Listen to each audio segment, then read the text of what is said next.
Fataro fatule martelo stata dule o pe nana mai mo mai le wa tono mai ba solo chato tudo lo pe nana mo mai ele fa mo la pe nana che walunga ile so iluma ia o ele nei ia na yede go fai mo ino le friendship park ia tuma mo tolo malo le la fa mo pa pe nana che walunga nai ia o kalambe pe ona ia ile Sulu ia le au ma sini cha tu ia te ia tu i sawa ino sinama fa na au smailo to mai mo mo te tela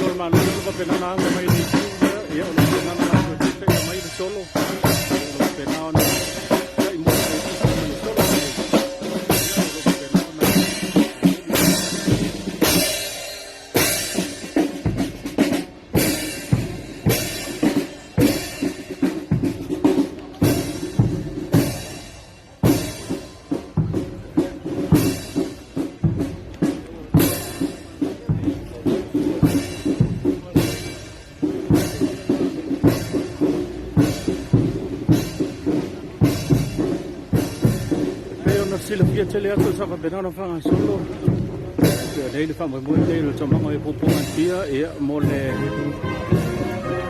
ina dorta to sulu le e ai sulu to mo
Silly.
piong male kami sai ni sta ya piong mai tala mai awe do piong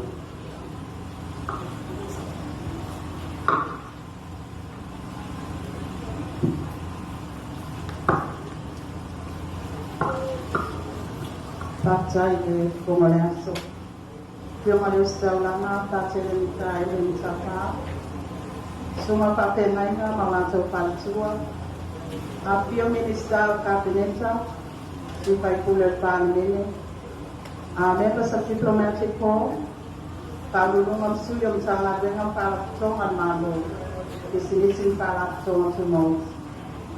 Suya Pio Ama, I might say, the President. Ole society to mga boy po ngatia ya ay may se ya long pa na wa uma matato sui awai Samoa o po po po ni SOA wa so pala po i wale tumwa ole aso male pilinga ole aso po i male mata ngatila aso wa ula aso mata mo pie aso ma po e mama waluma Awal tau pai kue ala matila maleo keloa. Ila pio papa au le mamalu.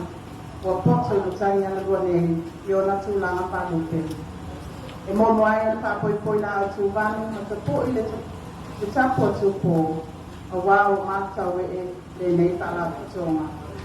O pa ia mamamalo le nei yaso le ale a kea se kamutalama. Lulu atu ia patini o sausala. E tawia ina o walo o opa lopa. Pata lopa le nei tai au menino palistoa. E a te au le anga pia pia. E pale wai se pāptalanga e pai masui o malo. E tusa le pā moe moe tā o pata nuina le nei tai au. O le Sauniga, e tawa lumai nai, e pasa o ina o le atinu. Nga ale Sulu o Filemu. E lei tiki le sirisira tō mako. E tā ua o ngā luenga. Ngā pakia ia tō pala tonga tō maoti. E so tau awa tuai man tato malo. E ala i pati longa po kalame ese, mole manuia lau te le tangata, o lo tato watunu. O le pangapa kutonga tō manga moe popo ngatia. E le ta faai'u, le te leo lo lato sao. I ta mapaina, moe soifua manuia, ma soifua sao ngale mu. O ta ai mai se la tau e ma ale le pua e au ki ai tina ma pana mai la tau e ai a ki ama tu ma o so i pua e ma e su pa ma atino le alo ma pa o ma wai pa ma o ma pa salama o le tulanga o iai ko ai no mera mai tu ai na SAUAGA o lo tu ko tu tono le lo so i pale ai mai se le o ngaonga male lau tele o apianga le nei papita o e au ki ai ma apianga ta aina papea le soifua manuia lau tele o tangata e amama i koi por kalamen patinonga o patino e atinu uma la pani e au ki ai ma Samoa e tani atu ngai papita o i tau SAUAGA e tai e ui na tele tau mapaina ai le o mapai lava ona tapi e sea le le whakita aui. Le mampo akare le muta ai le tau mapai, o le whaamanatu, ma le whaatino pēo ngā luenga. E ko ia ai matari atu ai, ia ianga o le le whakita aui. E whaawau pēa o na tātou ngā luenga. O le polkalame le Sulu o Filemu, ua se whaatai muanga le le tele lea. Le anga i atu le whaamanatu ina, o le sepulu ono aso patinonga, e te te atu ai SAUAGA whaasanga tina anta mai tau, e amatali. Te pulu aso sa whaatino ai le Sulu o Filemu, ma sa moe mawina le awai whaatisi mai o le atino atoa. Mamori atu ai whaamalo ma le whaatai tele i tātou atino. O e kālesia a onga makolisi, o a lini whai pule au pio anatai tasi. Ai mai sei le tau la mua o le tūpau ta māma tamatani. Ma whanau tamatala gou, le tau awele nei te au tau longolongo. Ma le tapisa i le timunga, ma le laina. O ina e atani ai, le anganga o si tau lama. Ma le tatia ina o le nei te au taua. Mamoni po ele whaamalo i whaanga sosoani, whaalatonga malo au whaatasi, SAUAGA po Kalami Spotlight Initiative, mo le lango sua i nei whaamoe ngā uma, ua mawhai ai o le whaatino. O le tele o lima e mama ai se avenga, o le tele po i le Sulu, le tele ai ki ngota le lei. O le nau ta inga lea ma le whaamoe le tātou malo, ia whaawau o nau tātou tau soa whaatasi le avenga, o na pai o pia lea o na tātou tau nuu, e se tau unga le lei. O se tūlanga lea e māwhanwhana ai le loto, a wāle so ta inga o nei po Kalami tele, o le atala ko ia lea, o le ngānu hue o lo oro pito wa al tātou malo. SAUAGA ati lo tanga le wa tina to mai tai, ati na e o pio anga maanga so tai. Ma whala po pito tu maoti, e SAUAGA mai le to manga mo e po kuanga tia. Ma le SAUAGA haina, o le te awa le Filemu, ma le so i kuasa o loto tātou tanata, mai SAUAGA se. E whaamawina ai ea ngā whaatai, komiti whaakoe, ia ai mai se presidente o tō manga mo e pōpua ngā tia, ta wapionga Filemu, mo lo o tō mā e ngā, e tautua, ma whina a wāsa Samoa manuia, ma le saunga le mu, e anga i whaatinonga whaapenei. Mo le silapia, o le tau whaatau au tua le tupe le malo, o le tau sanga whaatupe lua orua tasi, lua orua lua, na o ki aise sosoani, na whaamatu watu tō manga mo e pōpua ngā tia. E pausi ai ni pale apitanga, mpatino ai ngā ruenga whaauau. E te e atu ai SAUAGA whaasanga i tina mta mai ta. Wa sāu ni ko le mālo, e whaamatu watu le isi sosoani. Mo le tō manga i te taimi o luma. E peilo na whaatau ina le tala le tupe, mo le tau sanga whaatupe le nei. Lua orua tolu, lua orua whaa. O pale apitanga mo tina whanau sawaina, o le au tū leo ngā ruenga sosoani, na whaamatu ina atu le tō manga. Wa sāwa lia nei le school man tau sanga le nei au nanga, mo Samoa. Ma ua au si ainga ainga nei. Wa sili atu ma le lua ate, le au whaai o whanau, ma tina sawaina, wa la lea inai le pale apitanga. Wa sili atu le tolu school wape ono se lau, ma tanga upu, wa whato ai atu le ofisa tō maha ia pia, ma tua sili. Wa sili atu ma le school lima ape whaase lau, whala au i le laina sosoani, o le helpline. Wa sili atu ma le tolu wape i lato, na whatu puina SAUAGA, na tui na atu le whaamasinonga o ainga i le tō manga mo Port Kalami tō e kuota ina. O lau au wai le sumo le Filemu, malango sua le te au o momoni mai le nei whaamoemoe. O lau sau tāua lea i se te ea tuai i SAUAGA, whaasanga i tina mo tamaitai. Tai, SETV.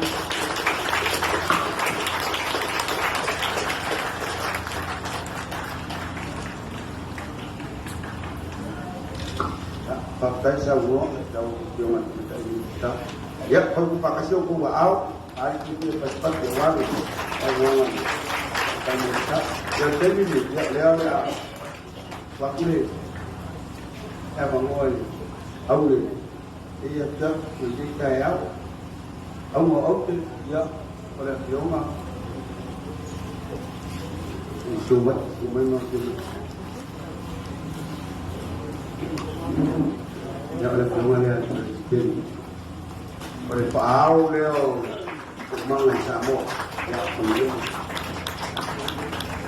Kalau kenapa? Ini buat pengen hal buat kunci faai'u. Dia kenapa ini? Tunggal pangkino satu ini, orang besar faai'u ini dapat ni. Ai orang buat alentun mereka. Jika nalela apa faai'u itu dari orang sampai kena faai'u mai.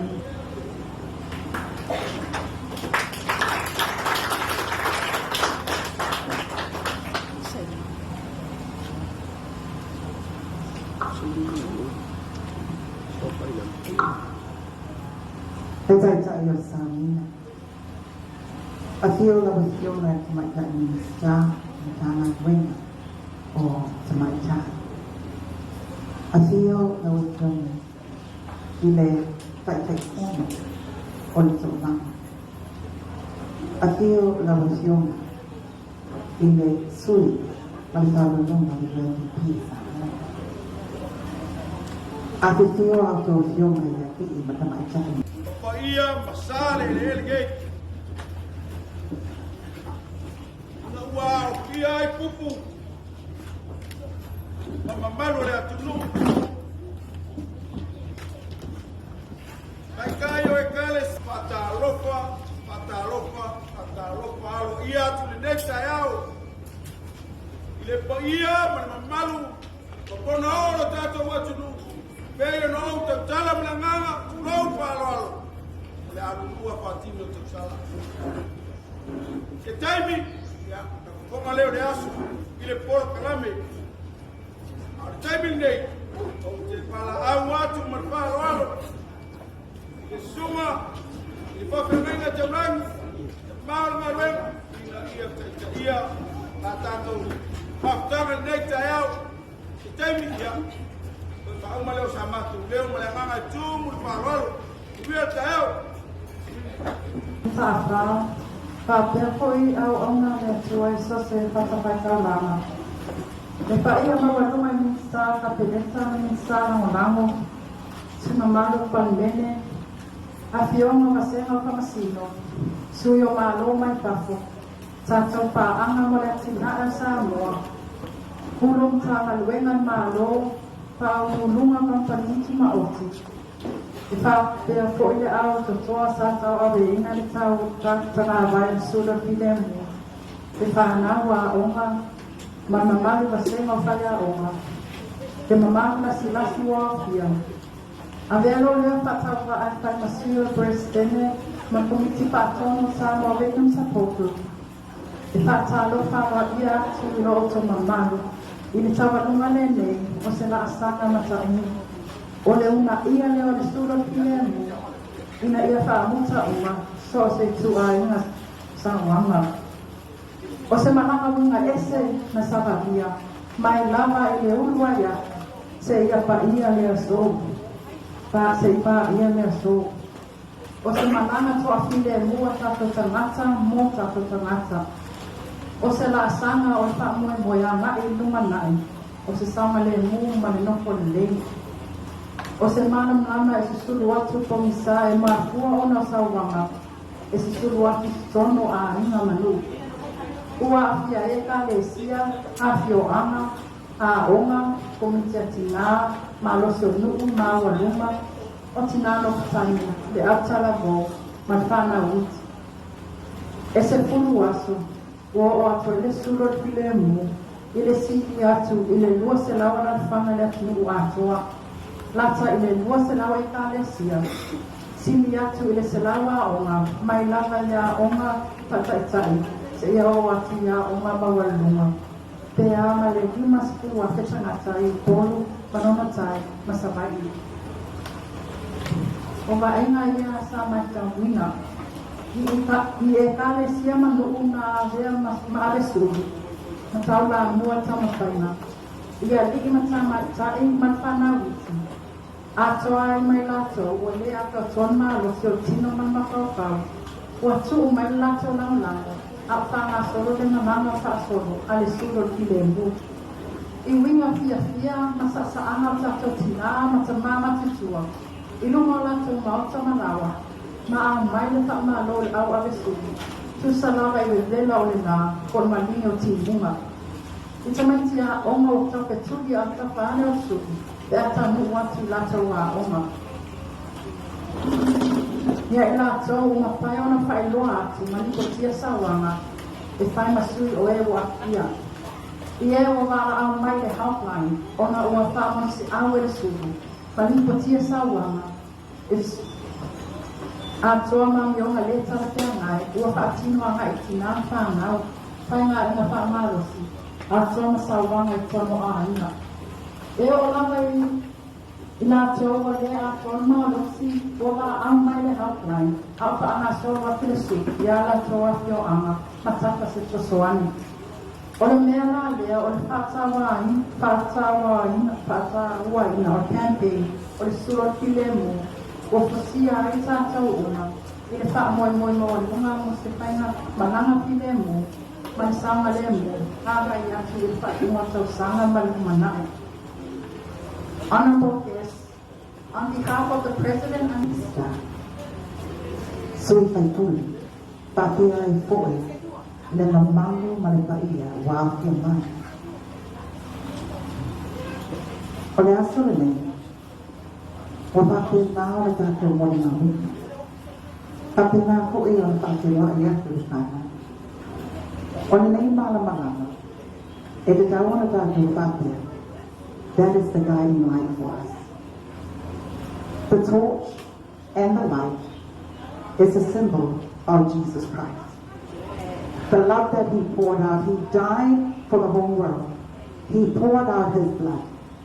So when you see that light, remember what he did for us. And that is the greatest example for all of us today. Because that light should shine in our hearts so that we can speak out for the right. Speak up for those who are voiceless. Defend the rights of those who are destitute. So that we can also speak up for those who are poor and who are needy. Last Sunday, I want to nalo ya te tato. O le malama lama dea, o Yesu lava dea na madiulunga sataro, mata madingi ina na matoto. O lona lofa le pape nana di tomo tato loto. Ia mawhaiai, o na tato whaatino ina pea, le tato na luenga lofa, ina ia pape nao na tato tau tatala. Wha leo atu i lato, o lo pape na, o na leise leo, te wha nao lea.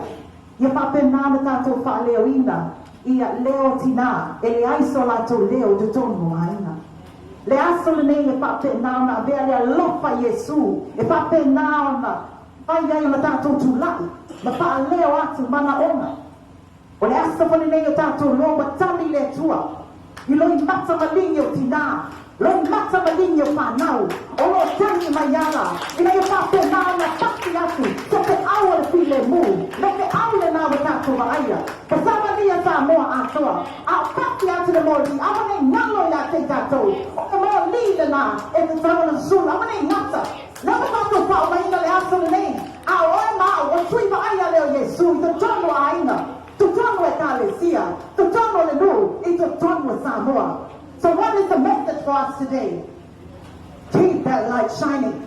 Lift up the banner. Lift up the banner of Jesus Christ. Because when you lift it up, when the floodgates are violent, there will be peace.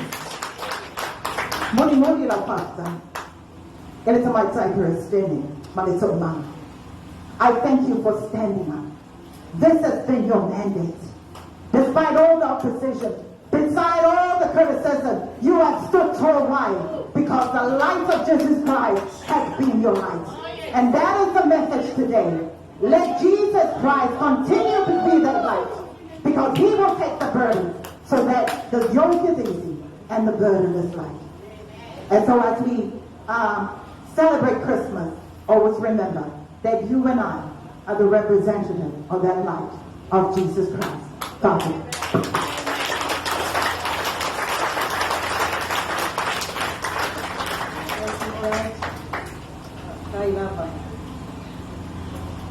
Amai au na tatou whasiloa i a kumatua i nai tatou. Na tatou whapea e lea, i tūmau pēr i tina i tatou taiti. O wā o tatou o au auna whātawa. O le ngā luenga o tatou whasiloa i nai, o le tatou whala awina.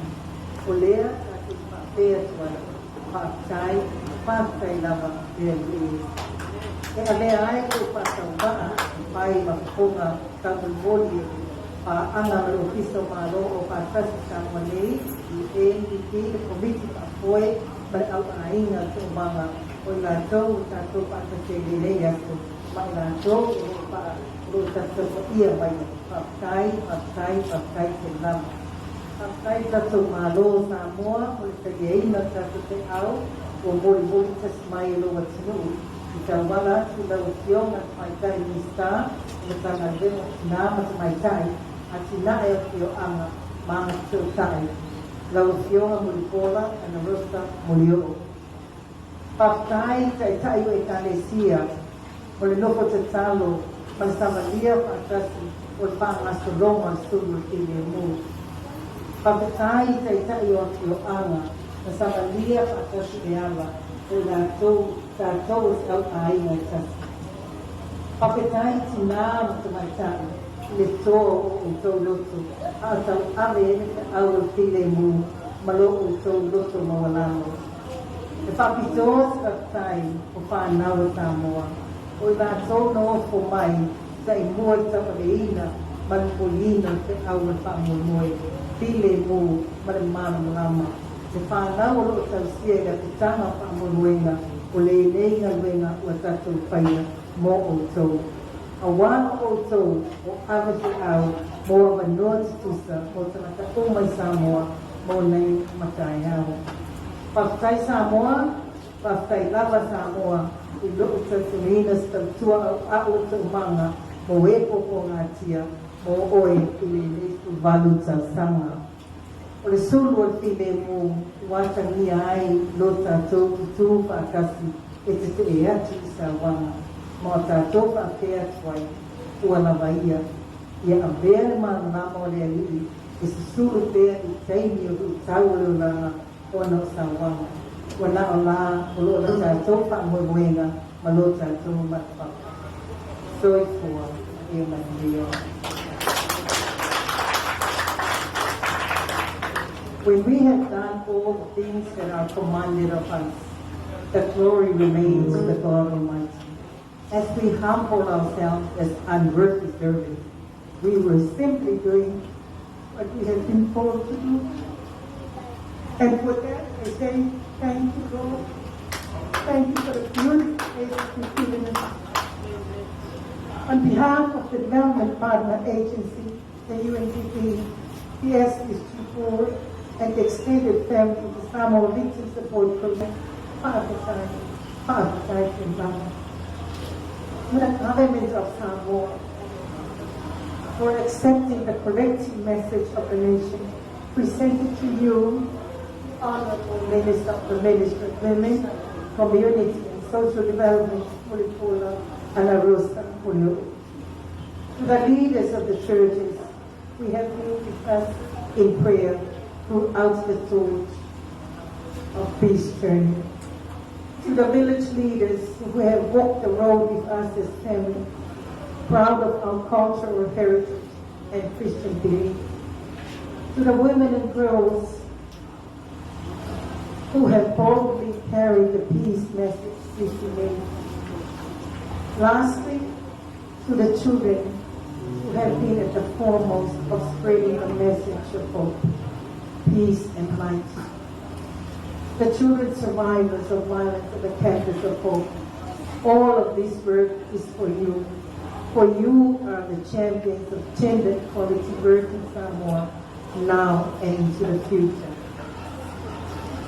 Thank you, Samoa, for trusting the Samoa Victim Support Group to be of service to you for 18 years now.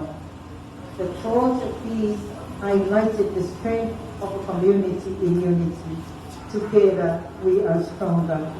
Together we can say enough is enough to violence in our home. Papetai.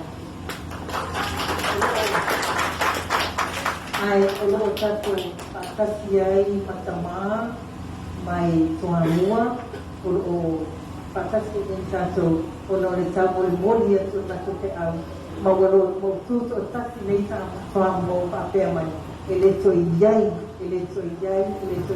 SAUAGA itu tono tuamua ia olea ana so mai wa itama supaya tu tato te au Papetai lawa